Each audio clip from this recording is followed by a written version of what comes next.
So hello and very welcome to my channel है र आज हामी हाइकिङ जाँदैछौँ तारेभिरमा त्यो पनि हिँडेर है गाइज र अहिले चाहिँ हामी कहाँ छौँ भन्दाखेरि ठ्याक्कै तौलुङको माथि भ्यू पोइन्टमा छौँ हैन र हामी चाहिँ अब यहाँबाट तारेभिरसम्म नन स्टप वाक जाँदैछौँ र यो हाम्रो चाहिँ थर्ड भ्लग हो र अहिलेसम्म हजुरले मेरो च्यानल सब्सक्राइब गरेको छैन भने त्यो सब्सक्राइब बटन है हान्न पऱ्यो त्यसलाई guys okay see you there है सो वी आर हैन वाकिङ डाँडा चढ्दैछौँ यस्तो खालको डाँडा छ टाइपको है र आज चाहिँ म मेरो कलेज साथीहरूसँग छु र ऊ चाहिँ मेरो सुनिल है हाई गाइज व्हाट्सअप सब ठिक छ अरे क्या र त्यसपछि आएर मेरो ऊ चाहिँ आनन्द है ऊ चाहिँ भविष्यको नेता है र यसको चाहिँ अब धेरै नदिन जुनै भए पनि यही मात्र हुन्छ सो आज म यसको यसलाई इन्ट्रोड्युस गर्न म चाहन्न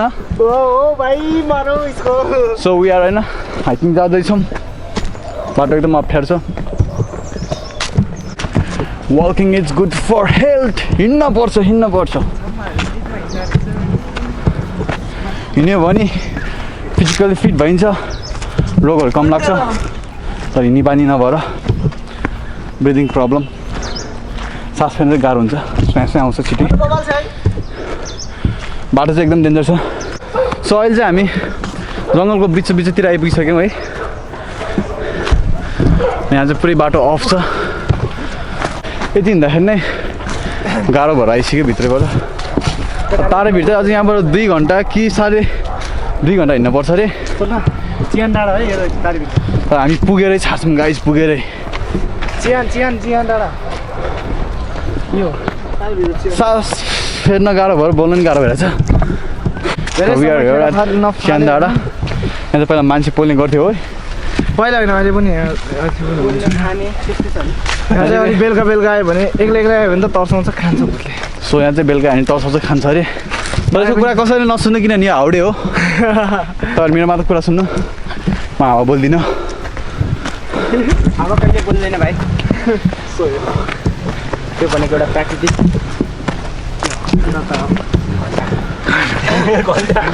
समयहरूको उपयोग गर्नुपर्छ भन्नु खोजेँ है मैले अहिले हामी 1 घन्टाभन्दा बेसी अलरेडी हिँडिसकेका छौँ अझ 2 घन्टा हिँड्नुपर्छ हाम्रो फेरि स्ट्यामिना पनि छैन है तारेभिरलाई चाहिँ हामीले चाहिँ एउटा गन्तव्यस्थल राखेर हामी जुन हामी अहिले हिँडिरहेछौँ यो बाटो चाहिँ एकदमै है सक्दैन कि एकदम लेटेस्ट एकदम चलेको यो वे हो एउटा भएन लागि एकदम मानिसहरूलाई हिँड्नको लागि एकदम के भन्छ नि के भन्छ अलिकति के हो भने धम्की लाग्यो सो तारेभिरमा चाहिँ एकदम फ्लो ढुङ्गा छ अरे है र त्यो भइचलाउँदाखेरि त्यो ढुङ्गा झर्छ यताउति भन्ने होला नि भएर त्यो यति ठुलो छ कि त्यो ढुङ्गा झऱ्यो भने एउटा बस्ती नै पुरै ल्याङ पार्न पनि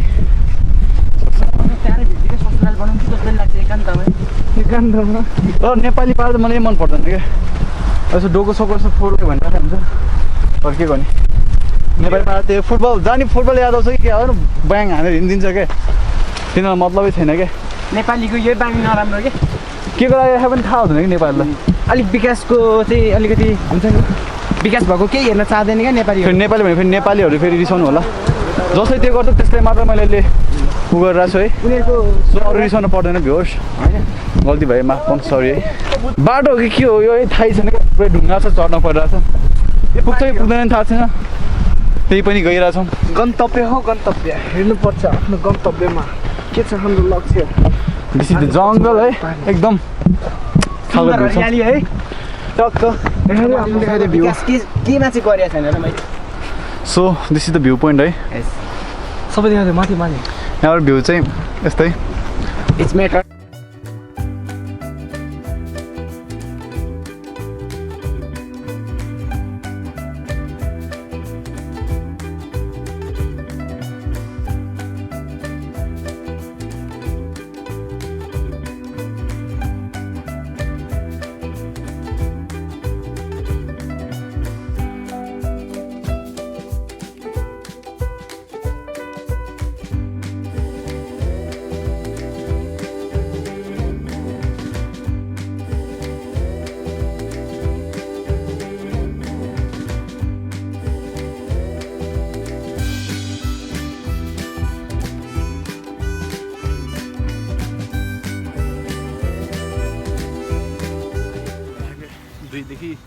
4-2 घन्टा हिँडिसक्यो होला, अहिलेसम्म पुगेको छैन।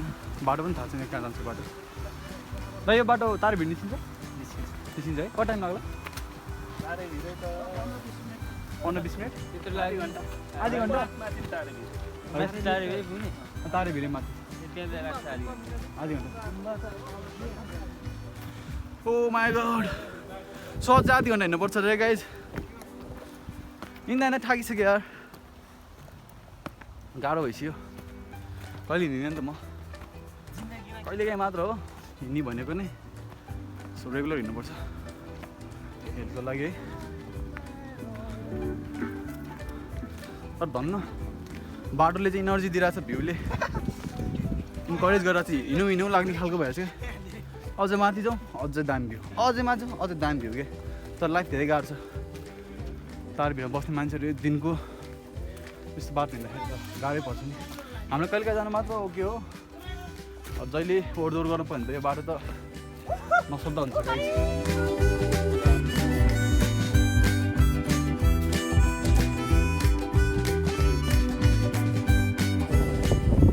त्यो तारे भिडमा चाहिँ एउटा भगवान् छ अरे, जसले गर्दा त्यो कहिले पनि ढल्दैन भन्ने चाहिँ यहाँ मान्छेले भन्दो रहेछ। यहाँ चाहिँ एकदमै हावा, एकदमै हाइटमा भएर जाँदा हावा चाहिँ एकदमै लाग्दो रहेछ।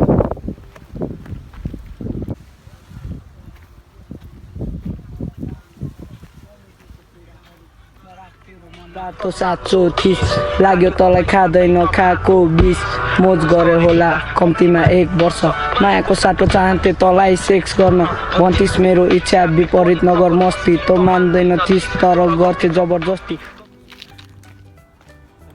So this is the view है, जुन चाहिँ हामीले यत्रो मेहनत गऱ्यो यसकै लागि है।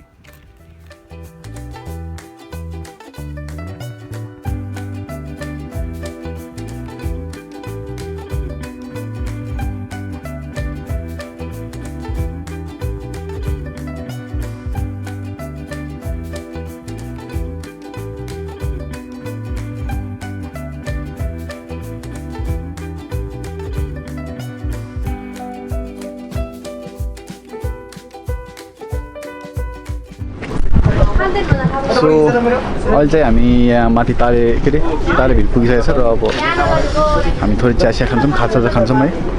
धेरै टाइम लाग्यो यहाँ आइपुग्नलाई, धेरै हाइटमा छ। सो अब खाजा खाएको टाइम लाग्छ।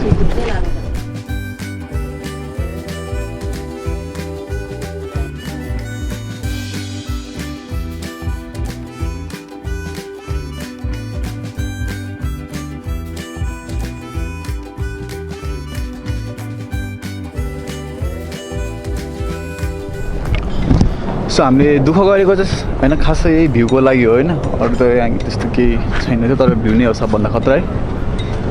तर दुःख गरे अनुसार हामीले भ्यू पायो।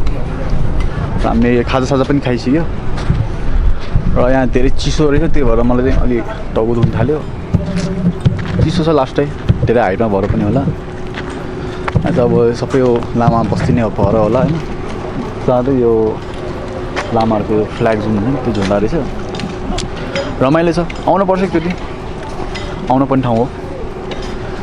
त्यही हो भिजिट नेपाल 2020 भन्छ। नेपालमै छ कि धेरै ठाउँहरू, मान्छेहरूले अब विदेश भन्छ, तर घुम्यो भने मान्छेले नेपाल पनि राम्रोसित घुम्या हुँदैन क्या। यस्तो ठाउँहरू छोडेर त्यही मान्छेले बनाएको ठाउँभन्दा त यो नेचुरल ठाउँ नै खतरा हुन्छ खासै भन्यो भने। मान्छेले बुझ्दैन, नेचुरल भने नेचुरलै हुन्छ क्या। अहिले यस्तो नेचुरल ठाउँहरू धेरै कम भएर पनि गइसक्यो। तर मान्छे भएपछि रमाउनु चाहिँ नेचरमै रमाउनु पर्छ क्या। किनभने नेचर भने घट्दै गइरहेछ। यो आर्टिफिसियल मान्छेले बनाउने कुरा भने त जहिले पनि बनाउनु सक्छ होइन। तर अब मेरो विचारमा अब यस्तै 50-60 वर्षपछि यस्तो हामीले पाउन नि गाह्रै पर्छ जस्तो लाग्छ। यो नेचरै हो, हेरौँ नेचरले केसम्म गर्दो रहेछ। होप्सो पछि हामीभन्दा पछिको मान्छेले नि यस्तो नेचर देख्न पाउन्, यस्तो हरियाली, यस्तो फ्रेस हावा। तर जहाँ पनि मैले अहिले यस्तो बुझेको अनुसार हामी जुन सजिलो तरिकाले जाने ठाउँमा चाहिँ यस्तो नेचरै छैन क्या। अहिले सबै आर्टिफिसियल ठाउँ मात्र छ क्या। त्यही मान्छेले बनाएको यस्तो नेचर पाउन चाहिँ धेरै दुःख गर्नुपर्छ, जहाँ गए पनि धेरै दुःख गर्नुपर्छ। त्यही भएर अब हुँदा अब पछि गएर हामीले यस्तो दुःख गरे पनि हामीले यस्तो ठाउँ नपाउला है। तर यस्तो ठाउँ पाउनुपर्छ, मान्छेहरूले यसलाई बचाउनुपर्छ। धेरै फोहोरहरू मान्छेले गरेर अब हाम्रो इन्भाइरोमेन्ट पनि उ गरिरहेछ। रुखहरू काटिरहेको छ होइन त्यसले गर्दा अब धेरै खालको अब भाइरस साइरस यताउतिहरू पनि आइरहेको हुन्छ नि त सो नेचरलाई बचाउँ गाइज सबै मिलेर हातमा हात जोडेर त्यही हो आज भन्नु केही छैन अब सिधै आजको भ्लग अब सायद हामी सानो 2-3टा अब टाइम ल्याप्स अथवा कुनै स्लो मोसन लिन्छौँ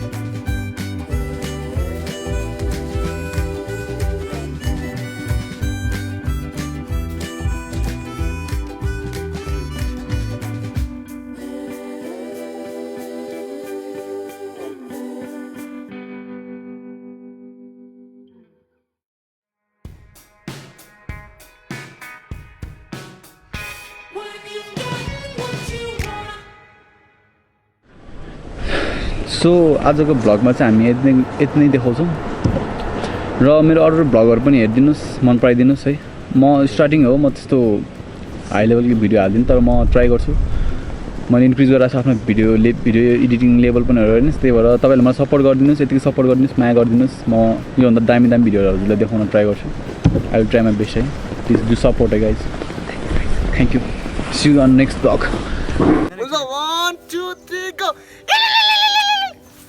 उनीहरु चाहिँ नभन्ने बाइ बाइ बाइ